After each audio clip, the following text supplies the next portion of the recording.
Well, let's discuss the situation in Spain in more detail. We're joined on the line now by Dr. Hernandez, who has been treating coronavirus patients at a hospital outside Barcelona. 5 days ago, though, she herself tested positive for the virus and is now under quarantine. Dr. Hernandez, thank you so much for being on the programme. First of all, how are you feeling?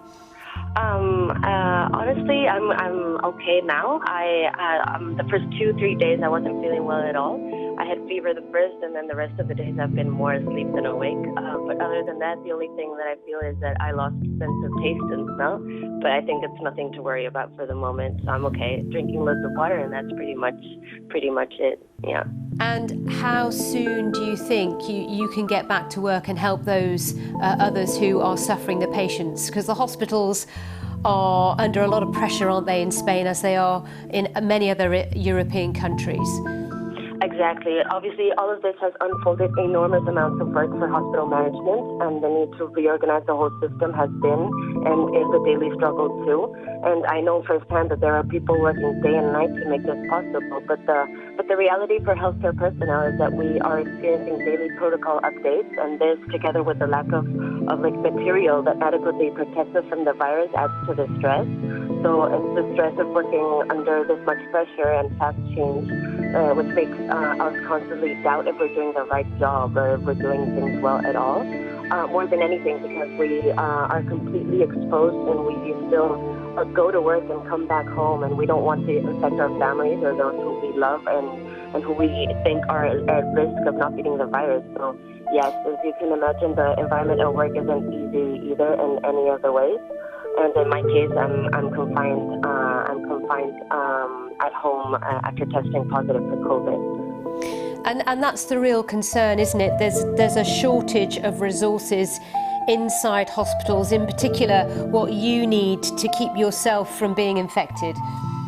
Exactly. As you said, Spanish hospitals are facing huge challenges every day, challenges that have arisen from an overload in patients and excess of demand, which has escalated exponentially in the last week, and which is expected to drastically increase. So basically, yes, leaving us with a shortage of equipment that is needed to protect us appropriately from the virus, as well as a shortage in beds and space in ICUs, as well as other additional healthcare material like respiratory, like masks or many other healthcare material for patients themselves, no?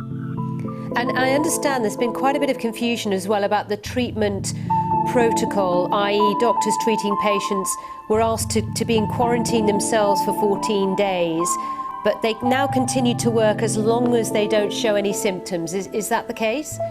Exactly. At the beginning of this whole crisis, every staff that had been in contact with a positive COVID case was sent home for 14 days. But today it is assumed that we have this contact every day, and only the staff who show symptoms are tested, and only those positive with symptoms go home for 10 days. This means that you can be in the incubation period and still be working. So the scary thing of it all is that 1 in 4 infected by COVID-19 is a health worker, and if we start getting infected, we will not be able to attend the demanding patients. And this means not only patients positive for COVID-19, but those with many other severe conditions. All right, well, Dr. Hernandez, we wish you all the very best. May you get better soon, and thank you for talking to us here on BBC World News.